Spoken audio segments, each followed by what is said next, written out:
بسم الله الرحمن الرحيم. My dear brothers and sisters, welcome to Dome Podcast. And I'm your host, Hatim Abdissalaam.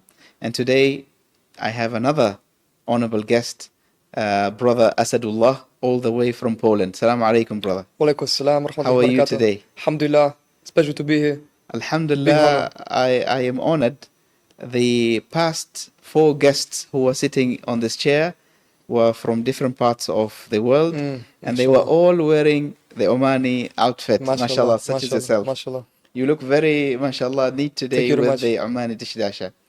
So, brother Assadullah, I believe this is your first interview. First interview ever. You know, I'm not a social media guy. I don't Alhamdulillah. have anything on Instagram. Maybe I make after this because people tell me you should make so people can reach you out and do Yeah, I things. think it's always inspiring to share uh, the stories of our lives because you don't know who's listening. Maybe one day Allah might guide someone through Exactly. you. Yeah. And also there is certain people that I can reach Yes. because of my background, my mentality, the way I move, the way I think, the way I speak, I can reach them, you know. Yes. But yeah, everybody have different audience, and for dawah reasons also I can I think it would be good for me to open like a social media account. Inshallah. Yes.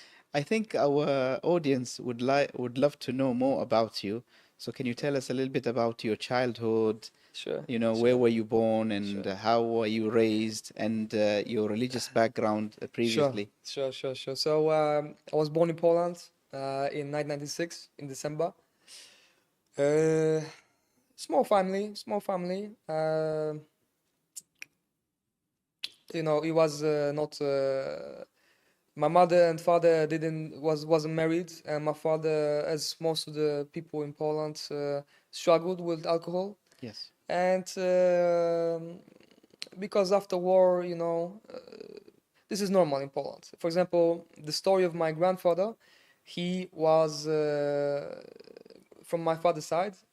When he was young, his father was of course drinking, and when he was a child, he told him to hold wood while he was cutting the wood, and instead of hitting the wood, he purposely hit him with the axe in his head as a child. Subhanallah, So subhanallah, my grandfather, I don't know how old he was, maybe 5 or something, he survived that.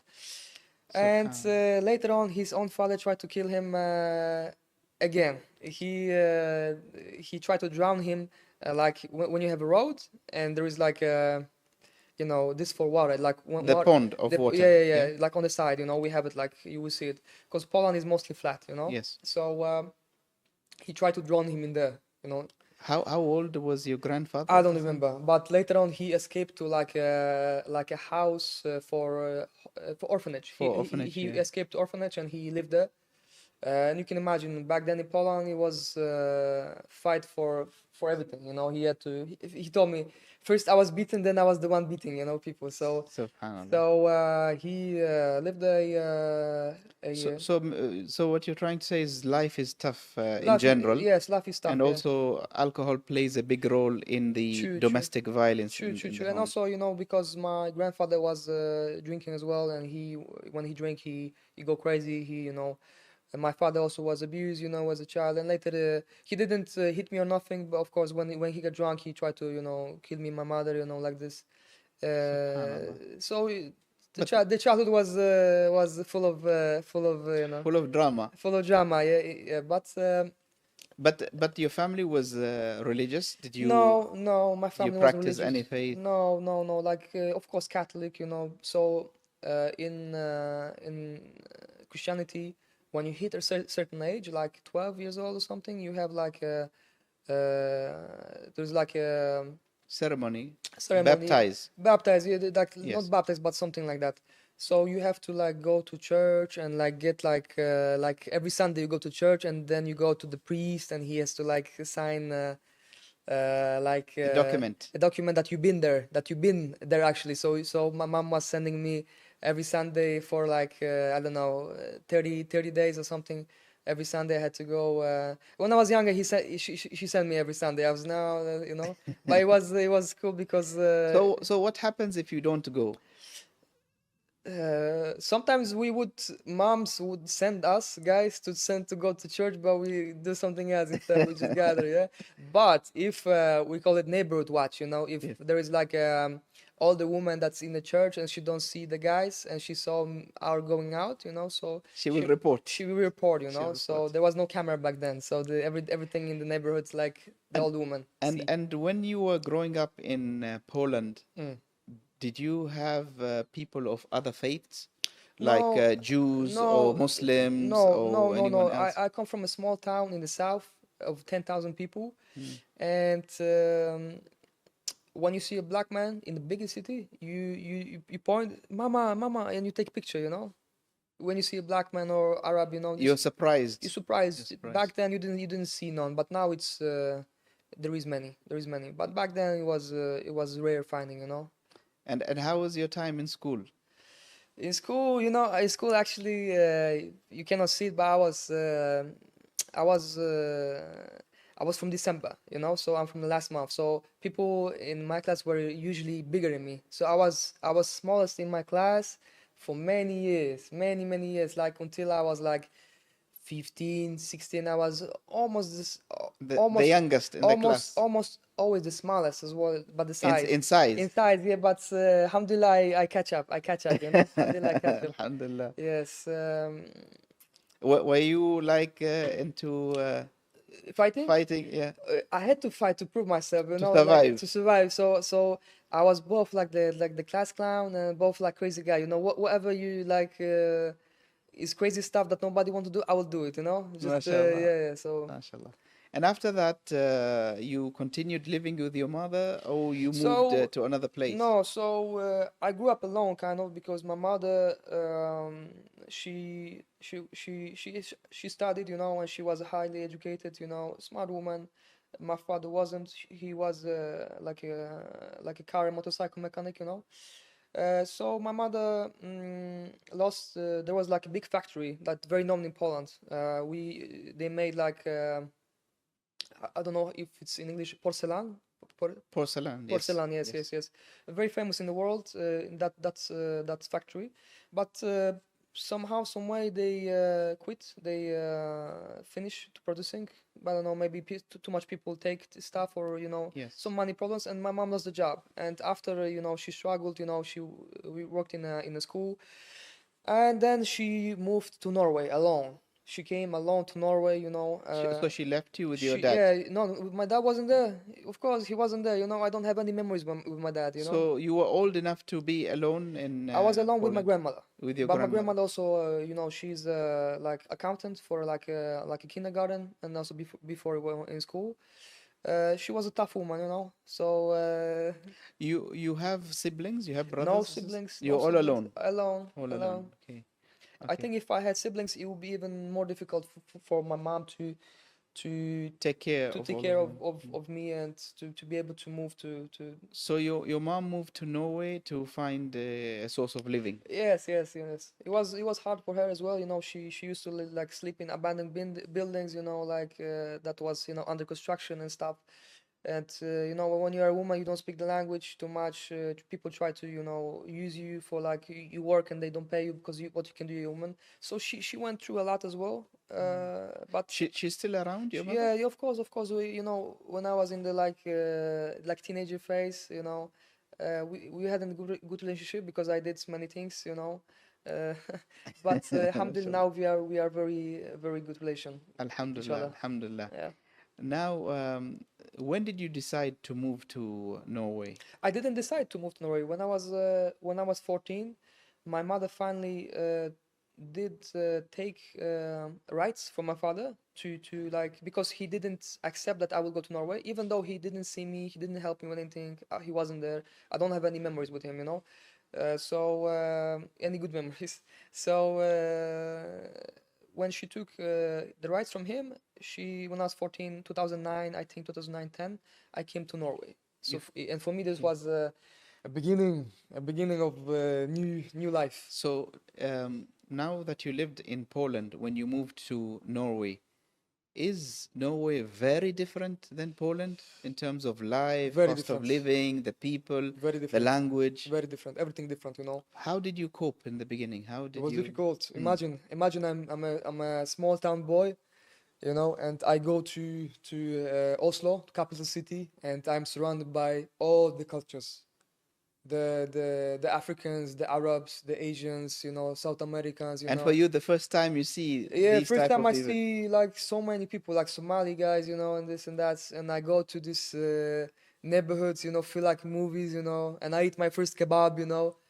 Yeah, subhanallah. so it was difficult in the beginning because you don't speak the language and you don't understand the cultures, different cultures. So, you know, in Poland we are very straightforward. You know, when we give a word, we keep it. You know, when I say brother, it really means something. And you Yes. know, for the people I grew up with, it was nothing. They say brother to everybody. They say wallah even if they lie. You know, Subhanallah. so so yeah, it was a good experience, a good Now, experience. what did you do there to survive? Did you find a job? Did you, Oh, you I know, went to school. Of course, you went to school I went to and you school. lived with your mother? I live with my mother. I went to school, and I wasn't a schoolboy. I wasn't a schoolboy. School wasn't for me, because in Poland it's still like a Soviet system, you know. So they kill your talents instead of developing your talents. They kill your talents. So I was a very creative guy.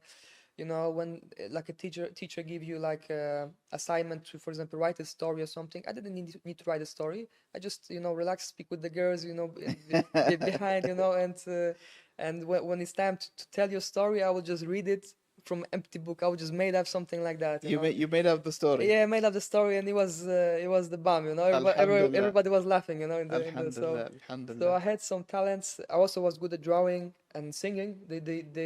My music teacher wanted me to go to sing in the church, but of course, you know, I'm too cool for that, you know, to sing in the church. So yeah. And then you graduated from high school? I graduated in Norway from high school as I went to like uh, these people electrician.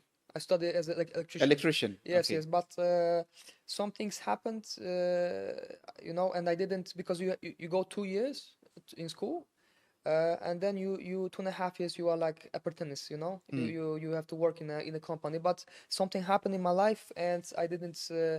I lost my spot as so my life went in different direction, kind of.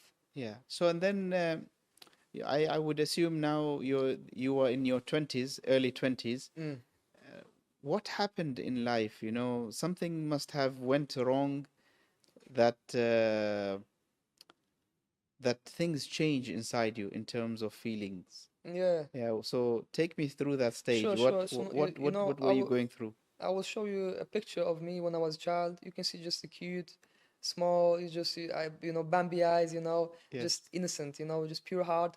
And life took me on a journey. Life took me on a journey, you know, to become a man, you know, because I had no father. So life took me on a harsh journey.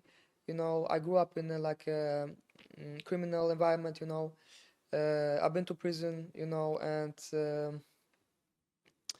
I've seen a lot of things. I've seen a lot of things. I have met many people, and I have taken, and I managed to survive all this and to bounce back because it's very difficult to be in this environment and to get out of this. Because when you know Yes. when I grew up, I didn't had no role models. I had role models, but they were like So because your dad wasn't around exactly that time, yeah. true. And also my mom, you know, she hardworking woman. You know, I didn't even see her. You know, she was working 2 jobs. You know, just to make ends meet, you know. Yes. So when I grew up, I didn't had any like role model. My role models were like all the guys from the neighborhood that you know had cars, had Yes. gold, had you know nice watches, had women, you know. So I wanted to be just like them, and you know Yes. what they do, you know. So so I strive to be like them. You know, I did my things that put me In trouble in with it. trouble, put Yeah. me behind, lose my freedom, you know. And but this also was a good time because it was first time that I really was alone, and I had time for myself. You had time to think and I had focus. time to think and focus. I read many books. I learned like the English I speak now, the Norwegian I speak now. I learned it behind the bars, you know. Really? Actually, yeah, because Really? So I had no books. how was the time that you spent there? You met people, maybe you spoke to Yeah, people. Any inspiring person you've met? inspiring, yes. In this environment, of course, I met many inspiring people. I met really tough guys, really hardcore guys who have been through a lot, and they keep standing tall. You know, Yes. you know, whatever they say, they do. So, but for them, for most of the people I met, it's very hard to bounce back. I mean, to feel happiness again, you know, because it's a long process to heal yourself from this traumatic experiences, you know. So And until this point of time, faith is not there in your agenda. what? Faith. Faith? No, no, no, no. It was faith came later on in 2000. Like, I believed in God, yeah, I believed in God because I read books, you know. I believe there is like a universal power that's controlling everything, and I see that some things human cannot create, and there is something, you know, higher, bigger than us. So And you believed in the concept I believe that there is that a God, I believe in the but concept you were there is not a God. practicing, and No, you did not have an idea of how to. I did research, you know, different things, you know, Christianity. I Yes. did research the Buddhism, the Hinduism, you know, like just research, you know, read about it, you know, because I meet people from all over the globe. Even like this Hare Krishna guys, they go around and say Hare Krishna, you know, in the city. So I even spoke with them. I went to the temple, you know, just to experience, you know. Yes. And Islam also, before I became Muslim, I went to Morocco, I went to Tunisia, but the Muslims I was with, they didn't like show me the Islam from a good way, definitely. So I didn't had any like good relationship with Islam. And that's why we always try and tell people, look at Islam from its sources. Don't look at Muslims, because Muslims are people Hmm, and they make mistakes true. and they don't represent Everything. Islam. True, Yeah, true, true. yeah. I agree. I agree. So when you went to Morocco and Tunisia, of course, you saw a majority Muslim country and people maybe practicing. Hmm. Did that, Not at all. intrigue your curiosity or something? Not at all. Not at Not all. at all. I was still, you know, stuck in my old ways, you know, Yes. kind of, you know, just make money and Enjoy yourself. enjoy life, Yes. and you know, be a big boss, you know. If I can, you know, be the top of the food chain, you know. So, Yes. and then what happened? What happened? You know, after prison, I came out. Was 2020. Uh, I The good thing is that my mom like moved out from the neighborhood where I used to live before I went to prison. They were like in the process of my mom and my stepfather, you know, they don't married, you know, but he's a good guy, you know, Yes. from Poland as well. So they were in the process of buying an apartment, you know, taking a loan for 30 years, you know, and buy apartment. So after I came out from prison, I they moved to different area, so I stayed with them, and I cut off everybody from my life that I knew from the past. So I started a new life. You know, I went to legal job. Like I used to work. You made a decision. You want to Yes, change your life. yes, exactly, Okay. exactly. You know, I thought to myself, I'm done with this because I almost got deported from Norway because of my case. Yes. But since I was in Norway a long time and my lawyer was good, they didn't deport me. So so yeah, you know, before I had some jobs. You know, since I was 14, I was working. You know, MashaAllah. but not like on a contract. I was like painting jobs, to construction jobs. Like when the bus comes, I have to hide because you know I'm too young, things like that. So and also in the summer, because like it's a big difference between like people from the hood, from the neighborhood, you know, and people like from the more like rich families, and Yes. like it's a difference in our thinking. Like it's hard for us to get the job because the way we think, the way we are. So I didn't had like it was popular to get like a summer job, you know, when school ends, when it's break, people get summer jobs, but we didn't get summer jobs. We did something else. So Yeah, and then 2020, I came out and I found a job. I was working construction. Hard, tough job. Imagine in Norway in the winter, you outside, carrying heavy stuff and building stuff. So it was I experienced the hardship of waking up every day at 4 or 5, and going to. But it was a price that you paid because of It was better. what not that you did not continue your education, so that was the only Yeah, yeah, way out, true, and you wanted to leave the past life and true, have a legitimate job and true.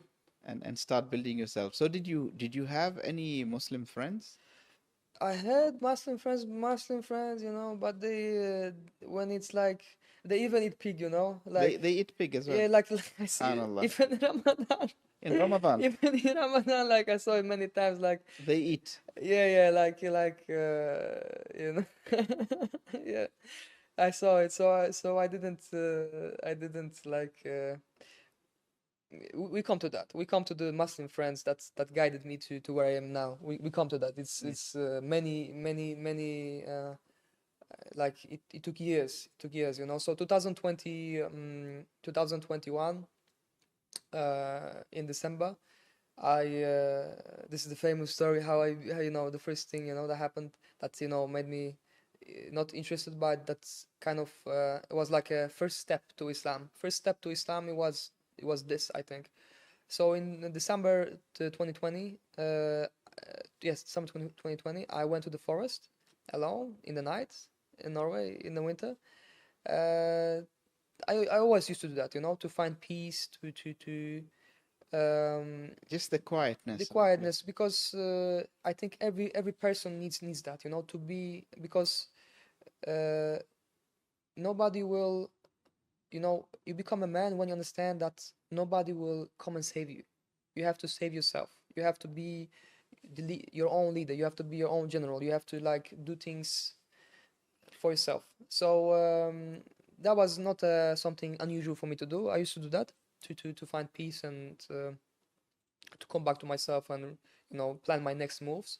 But that day, I felt really, really like that time I felt really drained. Everything was hard, the people around me, everything was just hard, I was depleted of energy. Um, and I went to the forest, like I said, alone, and I found a spot in the middle of the forest, deep in the forest, the and I went on my knees. I went on my knees on the You snow. got down on your knees. Yes, I got down on my knees in the snow, and I just started speaking with God, whatever's out there. I believe in God. What did you tell him? I tell, like, this is how I started, I started with God. Everything I do for your glory. Everything I do for my family. Nothing I do for myself. And I spoke with God long time. I open my heart, I cry. I tell everything. I speak with him long time, And when I was totally finished, I said to God, I know what I need to do, but I don't have the strength. I don't have the energy to do it, because it's always, Up and down. up and down, up and down all the time. So when you said, I know what to do, Hmm. did you mean Islam or did you No, mean no. to do the right thing? Do the right things, Do the right thing, yeah. because I I was always looking for a secret. Mm. Is there any secret that make me superhuman? Is there anything that will help me to achieve everything in life? And I found out later on that there is nothing beside discipline, setting a goal, setting a plan, and habits. This is what you get. That's what will get you Results. anywhere you want. Yeah. And if you have Allah, if you pray, this makes things easier, definitely. Yes. Yeah. So I said, like I said to God, that I don't have the strength to do it, and I said, God, please help me. Please give me the power. Give me something. Give me something. Like Maybe show me a sign. Show me a sign. Give me. Yeah, If- exactly. I tell many things. Show me the way. Give me something. I need your help. I need you right now. And when I was finished, I said, no, I didn't say. I covered my face with my hands like that, And when I was like, sitting there, maybe still crying, I don't know, maybe, not like, but like Tears, yeah. tears were falling, I felt the light from above, kind of like just, like, Subhanallah. yes. And I felt everything. I felt heat. I felt And love. it was snowing. It You're was you're snowing. sitting on the Yes, snow, yes, yes. It was snowing. and you felt I heat. felt heat. I felt warm. I didn't feel like. I felt like the sun was shining, and I felt love, peace, happiness, strength, everything. Everything that is not. It was not from this world. It was not from this world. It was something special. Yeah. Subhanallah. And when it happened, when it came to me, I felt certainly a need to say something. To these words like came to me like, but it came from somewhere else. But it was my words, and Yes. I felt a need to say Allahu Akbar. You needed to say I Allahu Akbar. felt a need to say it, like to express myself that God is great, Allahu Yes. Akbar, and this is the way that my underconsciousness knew. This Allahu Akbar means Allah is great. Yeah, that God is great. Subhanallah. And then what happened next when you left the forest? It took, First of all, before that, mhm. did you feel that God heard you? He responded to you? Yes, I felt after this, I felt tremendous power. I was unstoppable. After a couple days, after 1 week, after I was just Focused. focused. I was a warrior, even though I didn't maybe have the best form, but the people like they could sense it that this guy is onto something, and I was really But you didn't know no. what road should you take. No, I didn't had any Muslim friends, like real good Muslims around me. I had mostly like yeah, but let's say bad people around me. Let's say like not bad people, but like nobody making like proper moves, nobody like doing something good with their life, kind Yes. of. Nobody is like that. So I knew that Islam is the path, but since I didn't had nowhere to, it's an excuse, of course, but I had nobody to guide me. It took me a year. 1 year. It took me a year to finally meet a good Muslim. So during this time, you felt that God responded to you, but you don't know exactly what should you follow. I know there is still like the shaitan is still like whispering like hesitation. Maybe it's too extreme. Maybe this is like too. No, but how did you know that God is telling you Islam is the way? I was convinced after this thing happened in the forest. I was convinced that this is Islam is the path. This is the because Something inside you told you that Islam is the I path? felt it. You felt I it. felt it. It's like it's not something. It's like it is something, and it is you. It is something hard to explain, but you feel it. You feel it like this is the path. This is the path to go. So the only problem in this 1 year is you did not find a good Muslim that will be like a role model that True. will show you what is True. Islam about. True. And this is very important.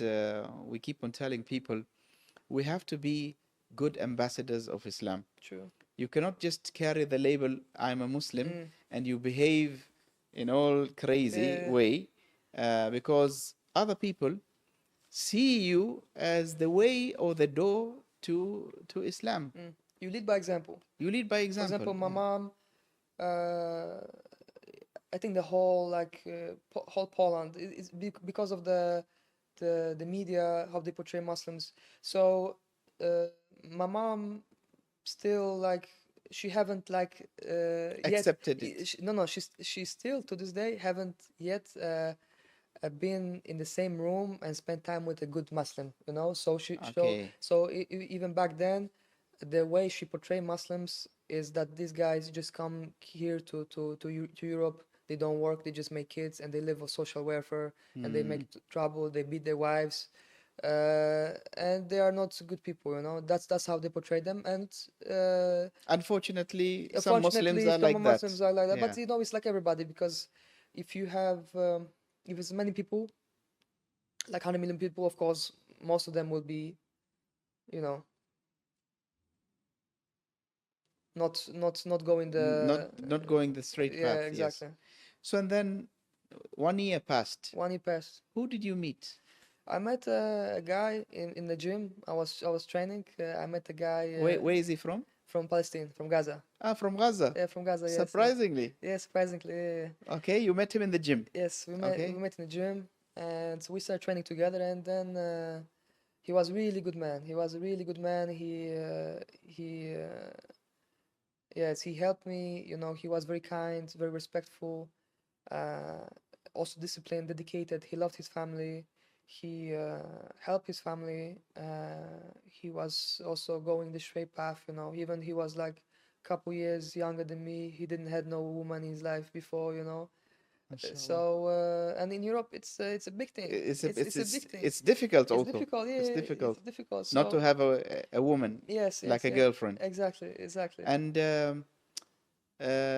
so what are some of the conversations that you had with him? Did he invite you to become a Muslim, or did No, he speak to you about Islam? I listened. Like I told him what happened in the forest, and I know that Islam is the way to go, but still I was hesitating. You know, still I was hesitating. You know, the shaitan whispers. You know, and I didn't know if I am able to dedicate myself to this path. Yes.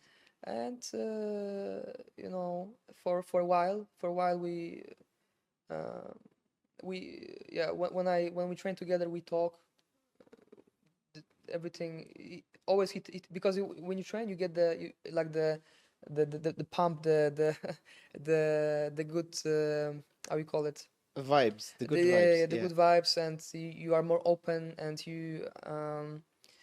You're there's something, focused. there's something I don't know this called something that the body releases. I forgot the name of that. Adrenaline, Not adrenaline, but also the dopamine. dopamine. Yeah, dopamine. So Dopamine, you are more yeah. open, and he is also more open. So and also this is how men how we are. We don't open up with everybody. Yeah, yeah. W- It's not easy to open up Exactly, to another man. Like in Europe, like men to open up to each other, they have to drink or do something else together. Yes. You know, like. But in Alhamdulillah in Islam it's different. You know, like especially after prayer, you Yes. feel that you look your brother in the eyes and you feel peace. Peace. You see the peace inside him. Sometimes his Subhanallah. eyes is like something on his eyes. He's there, but he's not there. He's still, you know. So, and then what was the next step? You know, The how next did you step- reach to the Shahada? One day he just told me, man, let's do shahada. He told you. He had to push me because I'm hesitating.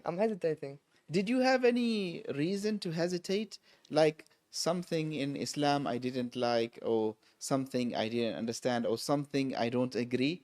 What was pushing you back? I just didn't know if I can dedicate myself to You saw his life is devotion. yeah, He's very disciplined devote and this, myself yeah. to go one path and to not do certain things. Yes, it was, and also I was scared maybe if I, you know, this had this mystical experience, you know, Yeah. to tell that I didn't even know what it is, you know. So I know only thing I know that you say some things and you are Muslim from now on. So Yeah. I know maybe it's like, you know, So and it was then mystical. when he said, "Why don't you be a Muslim?" What did you respond? When he said let's do shahada, when he said to me let's do shahada like on the phone, I could like, you know, like play it off, you know, Yeah. you know. But when we're training and he said, man, let's do shahada today, I have organized. We go to the house of an imam. We have organized everything, you know. So we did it, you know. I sent you the Yes. video, yeah. Yes. So you went to the Imam's house. Yes. You Also, had- he also from Palestine. He's also from Yes, Palestine, yes. mashallah. So you had good food, and Yeah, then yeah. Listen, this was the first time I was in a home that was blessed with Allah. what do you mean? I mean, blessed. You just felt the presence of Allah in the house. Everything was clean. It was the energy was just pure. It was love and happiness in the house. You know, it was. Were you surprised to see Yeah. the house of a Muslim? Yes, It smells good. exactly. It was. The food is good. It was actually the everything. first house like in Europe, like of a Muslim that I went to, like um, devoted Muslim, you know. Yes. So yeah, I was surprised, and I felt this is it, you know. This is what I want, you know. And And they also the imam was married, so his wife prepared food, and you could just feel the presence of a good woman in the house. in the Because house. Yeah. in Europe, I can tell you, I met many tough guys, many hardcore guys, you know, and nothing can destroy them as a woman. Mm. If you meet a wrong, because the guys who haven't had love in their life before, when they finally meet somebody who can give them a little bit of love, they addicted to that. It's done. This is all they want, and they do. If they meet the wrong woman, she will control them in a bad way. You know, she will use them and maybe break their heart. Yeah. And after, it's very hard to recover from this. You know, many of them go to drinking, go to drugs, or do crazy things. You know, so I want to take you a little bit back to Poland. mhm. The system in Poland, do you still have families like a father and a mother and lots of kids? Or the Poland. concept of a family is no longer there? It's just a partner, someone you live with, and It is a big issue, definitely, because you know, if there is no enemy within, the enemy outside cannot hurt you, cannot yes, touch you. And for a man to not have a stable, to not have respect, to not have appreciation, to not have the love of his children and wife and the neighbors, you know, it's very lonely. It's hard to be a man in Poland, in Europe. It's hard. It's hard. The family life in Poland is very hard. Very hard to find a healthy family. yes, Like when I came to Oman the first time, and I saw how things work here, it was heaven for me to see people in such good relationships with each other, the family, they together, you know. together, yes. This was yes. amazing. Yeah. So you took your Shahada, Mm-hmm. now you're a new man, Mm. as if you're a newborn. Mm-hmm. What is the first thing that you did, or thought about, or decided to do? You know, same as this interview, we just take it as it goes. I just do it, but it was a special feeling. It was something I felt like this is now I have to be on top of my game. I cannot fall. I Yes. cannot, you know, make a. But I know that it's new challenges ahead of me. Did you try to go and pray in the mosque for the first time? Yes, this How is. was that experience? So I prayed in the mosque first time with the man that was actually my landlord. Your landlord? Yeah, I prayed with my landlord the first time I prayed. Where is he from? This guy is mysterious. Yeah. He tell me that he is Norwegian Okay. and he's a convert, but his name and last name doesn't match. And also when I spoke with him, with people that know him, they told me maybe he's like Arab or something, you know. Yeah. So Ihab Timraz, I still don't know where he's from. Yeah. MashaAllah. He's a scientist. He's an educated man. Scientist, He used to mashallah. also give lectures, you know, do like on the scene, you know. He used to travel the world and speak about Islam. So he's a da'i, What? a da'i, someone who preaches Islam. True. But he told me that he kind of like stopped doing that because I don't know. But he took me to the mosque Mm. the first time. It was a special experience, but of course I felt like because I don't know I don't know how to pray, I don't know how to, you know, anything. I don't know anything, and I was just, you know, following Following the movement. following the movements, and What would you say was the most difficult thing that you tried after becoming a Muslim? the most Difficult. difficult thing. Yeah, you tried after becoming a Muslim. Was it praying? Was it fasting? Was it getting up, you know, for Fajr? Getting up for Fajr definitely Is difficult. Yeah. was difficult because you have to learn how to control your mind. Yes. If your mind controls you, you have a problem. But if you control your mind, then you can make things happen. You spoke about discipline. Discipline, Because yeah. it's all about discipline. Yes, Like you sleep yes. early, you're Yes. able to But get up for I Fajr. can tell you that definitely Salah is different in Europe because, you know, whenever I did Salah, it felt like I just got blessings and protection from Shaitan. Because Subhanallah. Shaitan in Europe, you know, is everywhere. Subhanallah. You know, if the government, the things work, the people around you, you see that Shaitan has them in his hand. He owned them. They are just, you know, running through life, don't know what they're doing, how they're doing Subhanallah. it, you know, Subhanallah. addictions, you know, struggles, you know, and everything. N- Yeah, yeah. Subhanallah. I'm sure Mm-hmm. everybody watching us today want to know, Uh-huh. how did you end up in Oman? This is another story. So 2023 was like kind After of COVID. yes, yes. Oh, listen, back to the masjid also. This is important thing to say. Okay. I was in masjid one time. I think it was COVID. Yeah, it was COVID back then. And then I went for Juma prayer Yes. for the first time to the masjid, and people were wearing masks, and this this experience kind of like stranded me away from the masjid because I went to pray, and I saw in people's face, I didn't see love of God in people's eyes. I saw fear of life of in people's eyes. I saw fear. I saw like, you know, they're going somewhere. They just came to pray and to, you know. Yeah. And I was thinking, how can you fear life if you love God?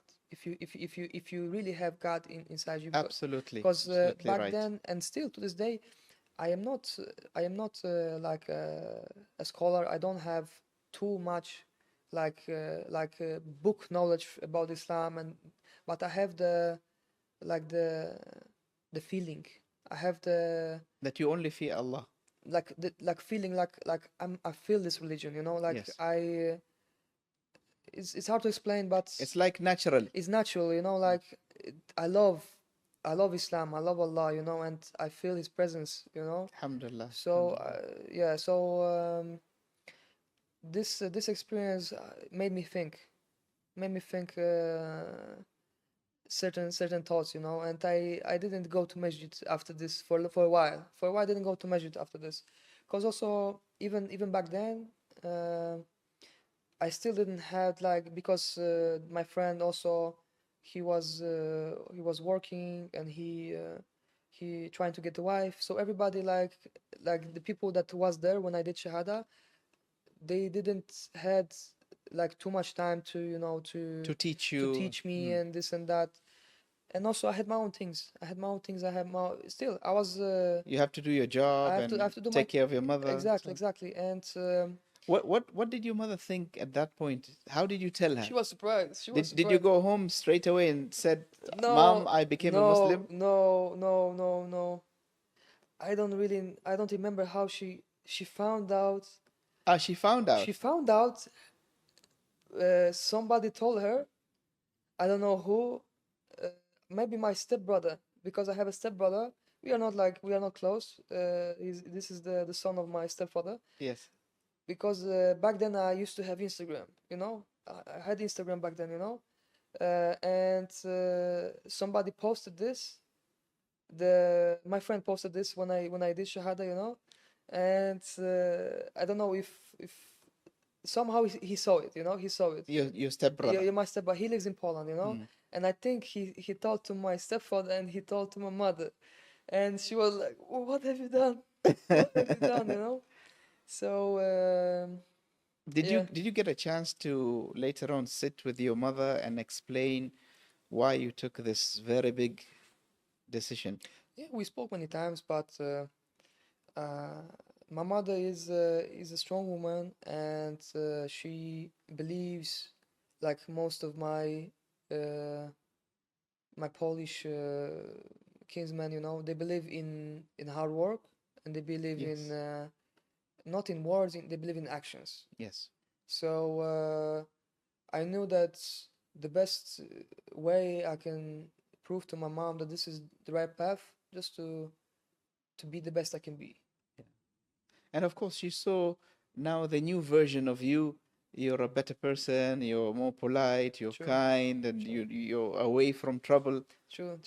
Maybe deep inside she feels that, okay, he's becoming, a better person. Yes. So the stages was first she was shocked, and then she disrespected.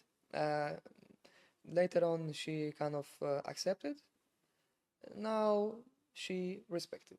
Alhamdulillah. Alhamdulillah, she respected. She Alhamdulillah. respected. Going back to my question, Yes, how did you end up in Oman? So 2023, there is certain things that happened, and during Ramadan, I ended up in hospital, and Subhanallah. so I couldn't this was my first Ramadan fasting, Okay. it was first Ramadan fasting, and I couldn't, experience Ramadan like fully. So 2024, I said to myself, also it was a long journey, to cut off everybody. Still like it was not everything was not like that, So Yes. I was still things were hard as well. So 2024, I went to Poland to visit my grandmother, and I was planning to stay for 2 weeks. Okay, I stayed for 2 months because In Poland. in Poland, because my grandmother just made the delicious food. MashaAllah. Mashallah, I was just training, doing my thing, and spending evenings with the grandmother. Because also before we didn't had a good connection too much because of the family of my father was like, telling me things that wasn't true about my mom, about my grandmother. They made it like they wanted me To stay away. to help them more, to be with them more, kind of, it ended up that my mother and my grandma were right, so it was like family drama. So I spent time with my grandmother. I ate good food, we play like cards and this Scrabble, like many things, And your grandmother knew you're a Muslim? Yes, of course. I prayed. I said I want to pray, and she respected that. She respected that. Respected She that. respected that because my grandmother, she watches like Turkish series. Yeah, yeah. Yeah, So yeah. so she know a little bit about Islam and this and that. So and during when I landed in Krakow, when I came to visit my grandmother, I encountered a Algerian man, and I was surprised because he said he was studying here and this and that, and we became friends. And he told me something surprising, that there is masjids in Poland, that there is mosques in Poland. He told you. He told me, and I was surprised because I'm still this child that left Poland, like not seeing too much foreigners, and I was thinking, masjid in Poland, like how comes? Because Polish people, um, most of them, they are not like strict with religion, but because of the media, they don't like Muslims. They Okay. are like crusaders, Yes. crusaders, So it's always the war between Christians and Islam. So I was surprised, and we scheduled a time that we will go to masjid together for Jummah. And so I went to the masjid because I stay in like a smaller city, and I had to go to a bigger city Yes. to the masjid. And I went with him to the masjid, and I met more of the foreigners, the Algerian guys, the Syrian guys, Palestinian guys in the masjid. And this Algerian man told me that I should come to Algeria, for Ramadan or something, Yes. And I was, yeah, that's a good idea. That's a good idea to experience Ramadan in a Muslim country. This gave me an idea, to do that. And unfortunately, he promised me many things. He will help me this and that, but he didn't help me with nothing. So I came back to Norway, and I spoke with my friends. I want to experience Ramadan in a Muslim country. And we were discussing like which countries, I was asking them, "Okay, what about UAE? What about Qatar? What about Saudi Arabia?" And all the GCC countries, and everybody has something bad to say about one of these countries, Yes. but nobody have nothing bad to say about Oman. Did anyone mention Oman? Yes, I asked them because I look at the Google, The map. I look at Google Maps and I see these countries, and I Yes. asked about Oman. I don't know nothing about Oman. and they tell me Oman is good. Okay, I go on YouTube, I check Oman, looking nice, and I was still hesitating to come to Oman because I think I booked my ticket 2 days before. I came in the middle of Ramadan. I came The, when did you last come? year. Last year, I came, mid of Ramadan. yes, mid of Ramadan, like in April or something, Yes. or like March. March. I came in March, Yes. like last days of March. 2024. Yeah, 2024. Yeah, I came in March, and But before coming, did you call anybody? Did you? no, You don't know not anybody. anybody. I don't know Arabic. You don't know Arabic. Yes, You don't know the formalities, the nothing, rules, nothing. You nothing. just booked a ticket and Exactly. you did you book a hotel? Did you know where you're going I to just booked. stay? How long? I just booked Airbnb for a couple of days. Okay. Just for a couple of days because I was I bought ticket for back and forth for two weeks. I was just supposed to stay 2 for weeks. 2 weeks, and alhamdulillah I ended up in Kurum. So I want to know your feeling. You are in the plane, and now you have landed in Oman, and you're looking at the window for the first time. You see this land. What goes in your mind? What is your expectation? No expectations, but I remember that when I was in the plane, I suddenly felt inspired when I was in the plane because I had to land in Turkey. So when I was from the plane from Oslo to Turkey to Istanbul, I was a bit like I didn't know how I'm gonna do things, how it's gonna be. I was anxious, but as soon as I was in the plane from Turkey, from Istanbul to Muscat, I felt inspired. I felt like Allah is guiding me. I felt like if this country becomes, if I find if home in this country, if people take me, take me in and I feel welcome, I will do everything in my power to make this country the best it can be. So I felt like that, and I'm on a good path to make it happen. So when I landed in Oman, I felt peace. I felt special type of peace, definitely. I felt like Allah is present in this country. So the first interaction you had with the Omanis, Very kind. of course, you had the immigration, and then you had Yeah, I the was scared. I was scared. I was taxi scared. drivers, and so take me through the process Okay, in the okay. immigration, and then you took a taxi, and So, the immigration, I was anxious, maybe they turned me back or something Yes. because, yeah. And when I finally finished with the immigration, I called the guy from Airbnb to for guidance how to get there, and he told me like. I will give you a trick how to take a cheap taxi to Kurum because it was on the other side of Kurum, on the end of Kurum, next to like Rami Hotel, Yes. like Crown Plaza, Yes. like close there. So it was a long trip, so And you had a conversation with the taxi driver? no, like so I'm looking for a taxi, but this guy told me not to go to departures or arrivals. He told me to go to Ground floor. to ground floor and to look for taxi there, like close to the buses or Yes. something. Yeah. And I didn't see any taxis there. It was like 3 in the night, just 2 in the night, so Yes. there was nobody there. And it was Ramadan, so things wasn't even easier. And finally, I see a guy, and because my Airbnb host told me a price, like approximate price, how much should I pay. Yeah. So I was looking for a guy, and this guy trying to scam me. So I'm looking for another one, and I found a guy, and he called another man, and he came, and he was very friendly, very kind. We became friends actually. I still have his number.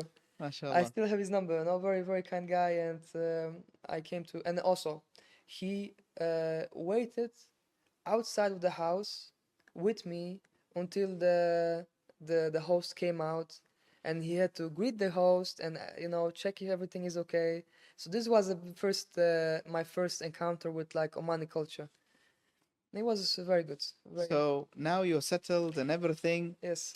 You're starting to explore the country. You start hearing the adhan, and there's mosques, Mm-hmm. people wearing different outfit. Mm-hmm. How did you go about? I loved it. I loved it. It was like a dream because still in Norway, when I came in March, it was still winter, Mm. still cold. So imagine coming to Oman to Korum, you know, it's just 30 beautiful. degrees, Just 30 35. degrees, Yeah. beautiful. I'm running up these hills, you know. I'm seeing this. I feel like I'm in the Hollywood Hills or something, you know. Subhanallah. So I was living life. I was just just totally blissful, you know. Did you have any plan? What are you going to do 2 weeks in Ramadan in this Nothing, country? nothing, Where are you going to break your fast? What are you going to do? Who are you going to meet? nothing. I didn't even know how to like. I didn't know anything. I was never like fasting with like brothers. I was never breaking fast with brothers. I was never like going to the masjid like for to pray too much. You know, maybe for just for Jummah sometimes. So I found masjid nearby, and I went there. You know, no, first the first mosque I went to, because I think I came on on Thursday.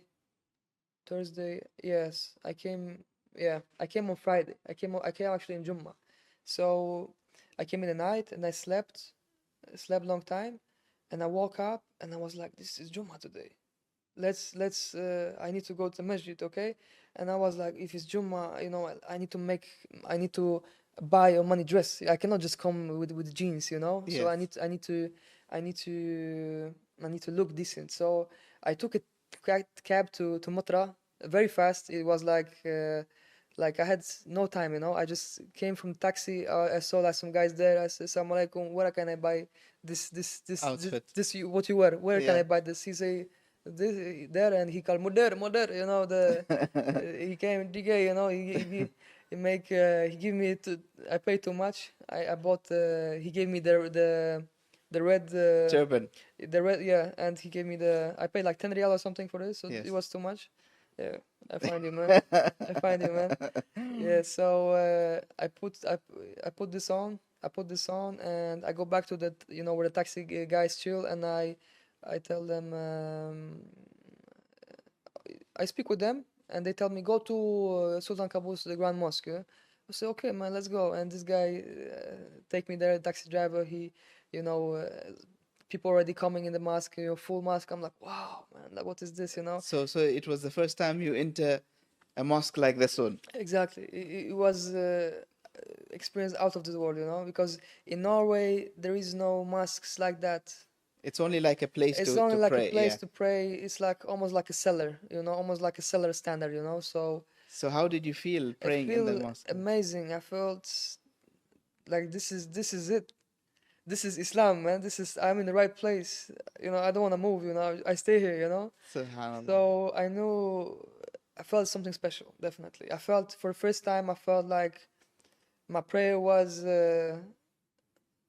strict to, like I felt different when I prayed, you know.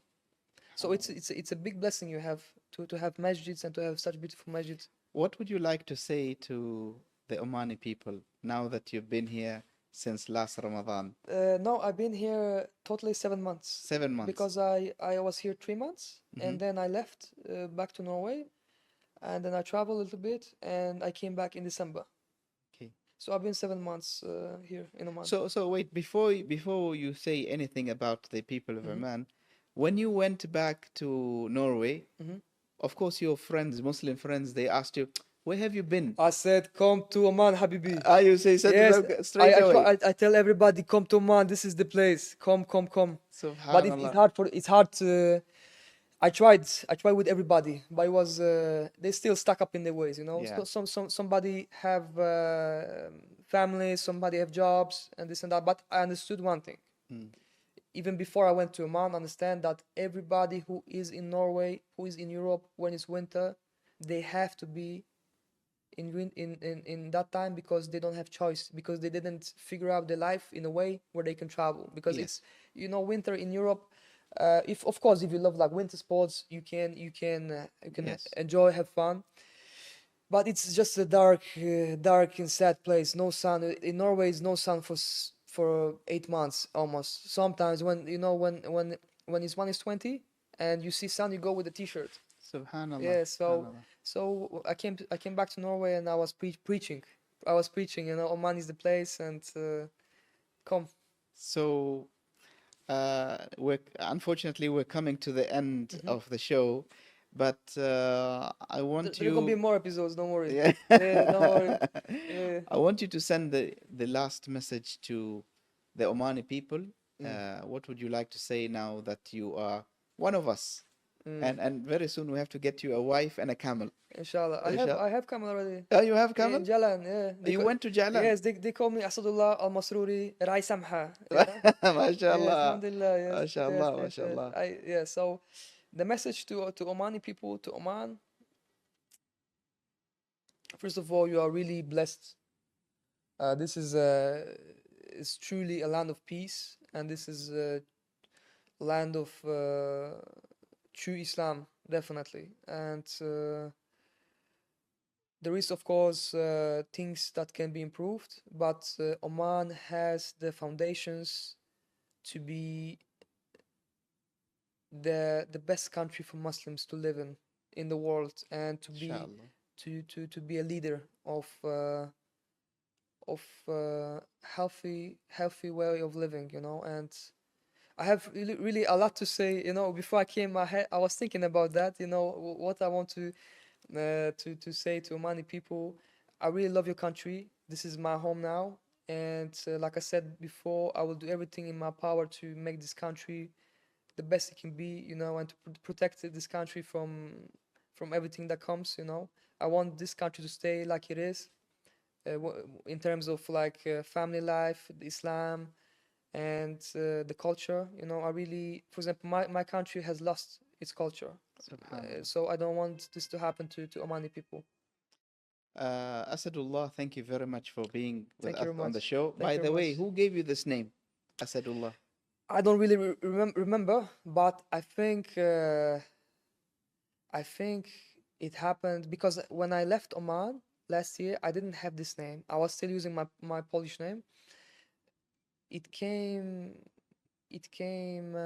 somebody suggested me this name because my name in Polish is already strong. So Yes. I like my name in Polish means the one who destroy his enemies and bring peace. It's MashaAllah. Kazimierz. Kajimesh is Kazimierz. your real name. Yes, it's a ancient Polish name. Yes. So when somebody suggested me Assadullah, I felt okay. This is The same. this is Yes. same. This Same is power. strong. This is because I have to represent. I have this personality. I have this mentality. Lion is king in the jungle not because he's the fastest, biggest, or the strongest, But he has a but presence. he's a mentality. Yes. When lion sees the elephant, he thinks lunch. When elephant sees lion, he thinks run. And MashaAllah. it's not lion is not born a lion like it is. It's a cub. What makes a lion is the hunt, is the process, of becoming. So I'm still haven't reached my full potential. I'm still a cub. Yes. MashaAllah. But Jazakallah. I have the teeth. I have the claw. Jazakallah Yeah. khair. Thank you very much, Jazakallah brother. khair, Mr. Asadullah. Thank you very much Sheikh for Hatim, being thank you on very the much. show. Barakallahu fikum. I'm happy to see you, and inshallah, it's not going to be the last time. We're going to Definitely, meet again definitely, and again. definitely. And welcome again to Oman. Thank you, Oman is your home, thank you, and all your friends, everybody is welcome to this country. And I wish you prosperity, inshallah. thank you. I'm on the way to that. بإذن الله. This Ramadan been full of blessings. Alhamdulillah. Yes, last Alhamdulillah. Ramadan I was a bit alone, but this Ramadan, Alhamdulillah. Alhamdulillah, very good. Alhamdulillah. Alhamdulillah. Dear brothers and sisters, you have been watching Dome Podcast with me, your host Hatim Al Abdissalaam. See you next time, inshallah. Assalamu alaikum wa rahmatullahi wa barakatuh.